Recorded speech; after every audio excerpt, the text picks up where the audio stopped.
momentum. Can it swing to PTR? Or will it go to Geek Fam even more?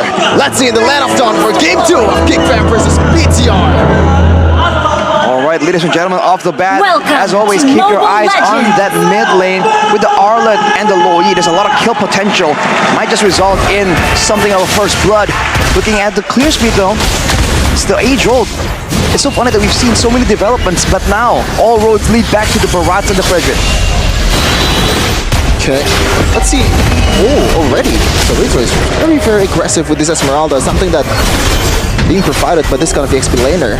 It's kind of scary though this time around, right? The mid control, not the best for Bigatron. Alpha gets pulled back, has that skill 1. Wow. Is able to buy quite a bit of time to distract Ray. Again, a ticking time bomb, Arashi. This time for both. They have an ton on Bigatron Alpha.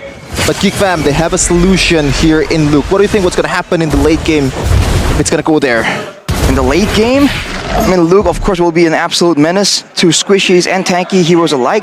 But Soriza with the sustain has a chance of being at least that much more annoying to actually distract the rest of Geek Fam, right? You talk about kiting, and right now, for Bigatron, it's the same issue. There's no real kiting potential, so they're kind of doubling down on the attempt of just managing, just competing in damage output. And in theory, the Natan can outdamage the Moskov, especially with the true damage component later on with the Starlium, but we'll have to wait and see. Oof. Oh. Already very aggressive in the bottom lane. Ray, though, might be punishing.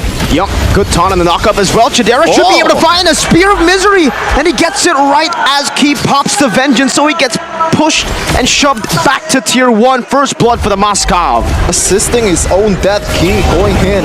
Not really the best decision there, but what can you do? It's a lot of damage. Placed down by Cerise onto a boy. Super Chem rotating as well. A boy does have the Purify, but Luke does not. Still able to evade from the missiles, and it's Moreno, Ken, and Rizzo at level 4. Key, not level 4 just yet. Beloyski has that Divine Judgment to lock him down. Vengeance and the stun onto Beloyski. He still has a Divine Judgment. Once again, but Falling Star will be able to catch them. Dispersion and rotation enough to take him down, but a Thunderclap goes on to Cerezo, and Key wants to shove them and zone them away from this first turtle that should be claimed by Bigatron Alpha. Ooh, the Appraiser's Wrath though, Key pops the Vengeance and gets slain by a boy. A bit unnecessary. 2 times Key have fallen down in this match. Gives 2 kills towards Geek Fam, but same story once again. BTR dominating on the objective fights. 2 kills for the neutral objective, considering the fact that there was a Barat, there was an Arlet and a Loyi. This is a very strong trio mid combination, and yet Geek Fam were still able to find value from it. That is something that really isn't really encouraging for Bigatron, so they gotta be a bit more careful here. Wow. Though in the bottom lane, that's Final Slash connecting. Beloyski very low. Doesn't decide to go for the Divine Judgment. Eman shoos them away with the Entropy. So saw game fact by Gope Arashi that time. Luke 4 picks with Masha 100%, pretty much the same with Helkurt's Beloyski, or Beloyski's Helkurt. So there should be a proper respect being paid in the drafting phase, I would feel like. Oh, good retreat. Oh, Divine Judgment! Beloy finds him even with the flicker, and man cannot escape, and Key is caught all the way. Only can go Vengeance. One last shot should do it. A boy's chasing him down. The Ghost Bursters and even the whip down. But it's not enough to take Key out. Not now. But they have found Eman. Geek Fam once again with the proactive moves right here. You saw that Bigatron, they're sending resources to the gold lane, but Geek Fam are just so much cleaner with it, with the engage tools. But now Dayton is welcome. Run onto a boy, no Nether Realm. He can't use it. Not now. Okay, even game right now, gold lead. Not even 100, and right now 200 for Bigatron Alpha. So anything can still happen in this match, in this game. The momentum can still swing towards Bigatron, especially with this kind of draft. If Eman gets the peel that he needs, the safety that he needs, he might be able to carry Bigatron Alpha to victory. See the scouting here from Geek Fam, just so much better. It's always like they have Beloyski as a vision tool, securing some kind of info every single time. Entrumi already used right here to try and burst the turtle down though. Bigatron, bold moves. Goes straight for it, Ray! Tribulation! Ray comes up, steals it away. And now Spirit Destruction connects onto the back line. Chadera able to take it, but Key jumps on and Divine Judgment to lock him down before he can even go for the final slash. But that to this welcome. Catches on the Chadera. Cerezo in the midst of it all, dealing some damage, but it's not going to be enough to take anyone down. Chadera still spacing, still going out. But now finally gets caught up by Cerezo as Luke jumps in with a thunderclap onto him on, but he's able to entropy just right away. Luke still chasing. Beloyski going to be chased down by Cerezo as well, but he's not able to fully get onto him. Meanwhile, thunderclap one onto Moreno. Luke very low and taken down by Super Ken. What just happened? It looked really good for Geek Fam, and I feel like they're not respecting the fact that Cerezo is there as some kind of TPS in the early game. You know what happened? That's the Lo Yi power, man. It's a lot of damage that Moreno was just spamming it out again and again. And of course, Eman with the hits that just hit multiple people. And as you said, Trevin, the Esmeralda from Cerezo staying in the front, doing damage. When everyone's clumping up like that, especially with the Netherrealm in play, this Esmeralda has a lot of value. We've seen it before. But this is Bigatron just doubling down on the 5v5s, on the long team fight. And you can see, if they don't get immediately bursted down, if they don't really lose members outright in the beginning of the fight, they have enough damage to really match out Geek Fam. But these diversions really haven't been as impactful. The stat line, the KDA might be 2-0-3, but so far the diversion is just night and day when a boy used it in the first game. But it's still early game though, there's still a lot of time for him to make up for it. Right now, 1K gold lead for Bigatron Alpha. Flicker Divine Judgment into the burst, but the Ghost Bursters not enough to take him down. Lack of burst damage, but diversion from Moreno. Where's it gonna go? They don't take it. Nope. Still waiting for the next opportunity, but Geek Fam, always the more proactive one. Oh, voice Star Moon! Trying to poke it, just trying to poke Ray. Ooh, zoning him away from the neutral objective as well, though. There's two members out here. They're gonna get a turret, but they're gonna trade it for the turtle, unless Chadera wants to participate. But no, Geek Fam as a whole just let it go. And this is something that's very good from Geek Fam. Their willingness to let go of objectives when it doesn't really seem like a realistic option. Yeah, and I feel like I would prefer a turret, even though it's an outer turret, compared to a turtle, because it gives you so much room to explore, especially a hero like Luke. It's a lot of space, it's a lot of vision. Super Ken, now in the midst of it all, goes in for Dancer's Welcome, cancels out with Divine Judgment, Punish Slash, cancels out with Divine Judgment as well. Super Ken still able to survive, another round popped. Now the Esmeralda posturing, trying to zone them away from this turret, but Chadera, Sphere of Misery away to Cerezo. He has the top lane pushed up, a diversion onto the back, but Bigatron Alpha are unable to find anything. Weird engage coming in from Geek Fam. That was towards a full HP Super Ken as a Barats.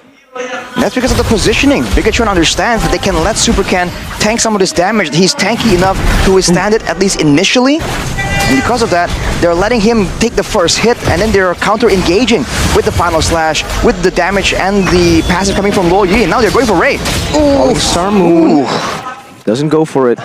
Missiles. Almost, but not enough. And now, Geek Fam still not much going on so far. Still 1K, so not much gold swing, not much momentum swing happening in the map or happening in this game. Anything can still happen with this kind of composition. And Beloyski so far has been quiet. And you know, when Beloyski is quiet, something's gonna happen in a second. It's almost like he's forced to really try and react now. Getting surprised again by the jungle control from Bigatron. Very early Daytona's welcome though. It will result in a turret, even though it wasn't exactly a critical factor. 2K gold ahead.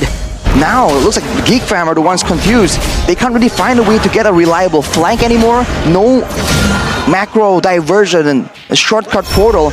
And in the front to back, it seems like as long as Super Ken is the one that gets picked off initially, there are ways for Bigatron to come out on top here, especially with a combination, a solid front line along with an Esmeralda, but oh, Beloyski!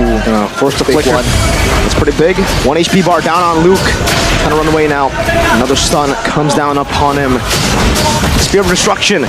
Able to connect on Super Ken, getting an angle, but Iman is forced to use Entropy defensively. Now Luke down to a second HP bar, can go for the Thunderclap, but gets shredded down. Meanwhile, Cerezo in the back line doing a good job. Moreno gets rid of Beloyski. Ray finds the Appraiser's wrap, but Super Ken out retrieves him.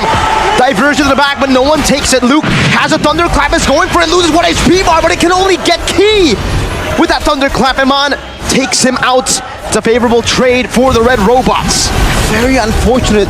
Ray has the chance, but Super can still comes out on top. Emon very aggressive at this point of the game. Aggressive moves from Bigatron. A different look right here. They're not scared of taking a fight. The fact that they used several ultimates before the initial fight actually erupted there in the Lord Pit, and they were still able to come out on top. They're just doing everything so well right here, zoning away Luke, keeping him always in their sights, zoning him away from the backline members, and still trying to make sure that they can get the right amount of control, funneling everyone into one situation and saving the final slash to try and just corral everyone in the same direction. Now with the Lord coming in, can they go for more? Okay. Oh, a final slash with a diversion earlier. Not able to connect onto anything, but look at that entropy. Look at the damage. Moreno just gets rid of a void before he can even use the Nether Realm. Luke with the thunderclap now finding Moreno on the shutdown. Luke with a flicker forward. Meanwhile, Chorizo is in him as of it all, but gets stunned up. That's a big appraiser's wrath. And once again, Geek Fam are finding ways to come back of a gold deficit. This time, though, Iman was able to survive that dive, that assassination attempt from Luke. This time, they're also able to take a base turret, but Geek Fam find a momentum shift. Not only getting a kill, but also eliminating the DPS from the fight. Luke is doing work at this time. Look at the items. Already BOD and Heptases. More importantly, Iman just finished the Holy Crystal, so both gold laners at a 3-item power spike. But you saw who was targeted in that fight. It was Moreno. Look at that version though. A bit of a deja vu situation, but Veloisky. Oh, wait! Flicker, no Divine Judgment. Might be a blunder. Divine Judgment defensively onto Key. Now he gets shredded down. That's his welcome. Able to find the Masha. Iman trying to do some damage right now, but it's not going to be enough. It's that's Chadera, who backs him down. Another Spirit of Destruction as well. Geek Fam are utilizing this momentum to collapse on BTR. Key's gotta cool his head down, man. So far, every time, just unnecessary vengeance over and over again into his death. And now Geek Fam, this is gonna be a gold swing to their favor. They might be wait for this one. 3 seconds for the respawn. Luke is going for that thunderclap. You can see it in his eyes. He wants it. He wants it bad, but he won't be able to get it just yet. Base tower taken though in that whole sequence. It is on the side of the map where the Lord will be spawning, so Geek Fam not really pressed just yet. But man, Bigatron took that fight under their turret with Veloisky seemingly making a blunder, and yet they did not come out on top. I wanted to see how Moreno got taken out, because he's a very important component right here. He needs to stay alive. They can blitz this. They can. With Chadera. It seems Bigatron Alpha are unaware of this Lord take. What? And Geek Fam just get it. They sneak it under Bigatron Alpha. They did not react. They didn't go for anything. Diversion as well. And no one takes it. I don't know what happened with Bigatron. When the mid game comes, when the late game comes, somehow they lose all their advantages. Season 11 all over again. Yeah, it's gone. I'm sorry, this might be a deja vu to Bigathrow. Bigathrow. So many nicknames back in Season 11. PTSD for me, man. Bigachoke, Bigathrow, so many names. Hey, this might be your fault too, man. You predicted 3-0 for PTR. Hey, man, I thought it was going to give me a bless. Turns out it's just not that simple. Now with the Lord coming in, let's not get ahead of ourselves here. There's a lot of damage available for Bigatron to go for the clear. And Mon and Moreno can do great, Chorizo as well. I think it all comes down to if they can deny Veloisky making a play. He's looking for it right now, keeping your eyes on him. Flicker, Divine Judgment finding Key. And Lord charges in now. Luke in the back line with another realm as well. That's a turret taken down. Key as well. Another thunderclap into the back line, but look at him on. Still free hitting. Dispersion rotation connecting Chorizo. Now a diversion. Oh! Luke thunderclap. One last hit him on. Is able to escape, and Chorizo gets rid of Luke. A mid lane base turret for 2 members. Whew. Ooh, man. Intense. And look at the highest damage dealt in that fight for Geek Fam. It ain't Chadera, man. It's Luke. That Masha was just absolutely menacing, forcing battle spells out there. But of course, fighting in the base, that's the most dangerous situation. Now with Aman picking up the Wind of Nature, things might look quite differently as the diversion comes in. Bigatron, they're trying to look for something here when Luke isn't available. Whoa. Concealed by Key. Trying to look for a final slash, an angle to go for the final slash from Gibaloyski. Doing the same thing. A good dispersion to rotate. Three-man final slash into the depth of his welcome. It's on the NetherRealm HP. Super Ken losing immortality. And on the back still trying to cat away, but Super Ken is completely isolated. And Chidera will be able to melt him down. They're chasing. A full chase. Ray with a taunt, with a knock-up as well. Another knock-up onto Cerezo. Chidera jumps forward with the Abyss Walker, but a misstep. But the diversion will be used defensively to get them out of that chase. Look at that Luke lurking in the shadows. He's not as brave as the engage earlier in the base, but he's trying to pick out his targets, and this time around, it's gotta be Eman, man. It's already late game. He has all the items, he has all the golds, already level 15. It's a threat to consider for Geek Fam, and I like the way Geek Fam played at a time. There is Eman to consider, but there's also Moreno on the low Yi. He has the Wind of Truncheon, and Man has the Wind of Nature, so there are outplay tools available. But if Luke is able to just go on one of them, force the usage of the item, and go for the other, he can just very easily burn out two value items. As Geek Fam, look at this. They're the ones having control. Bigatron are confused. They're worried on where to go. They are concerned about another Lord Sneak. They should try and set up a trap or something, because they have to try and make a play unless they want to just keep going and fight Geek Fam at their own game. This is where Geek Fam likes to be, the 5v5. All out straightforward. If there's a Kumar bush, there's a Beloy bush. That there, near the purple buff. A flying is coming. A concealed play is coming. Okay. Final slash onto nothing. Ray now. Surreal spots him in the back now. Beloyski finds the divine judgment onto Eman. And it's Luke, the two BBs. The big brain and the big boy collapses on the Bigatron Alpha. But Moreno able to find the shield now, taunted up. Moreno falling to avoid an Appraiser's Wrath and a Shadow Stampede to drag them back into the hands of the rest of Geek Fam. Only one member traded in, and it's a complete wipeout. How many times you want this story to play out? It's the same thing over and over again. Game number 2, Geek Fam. The mental fortitude, the absolute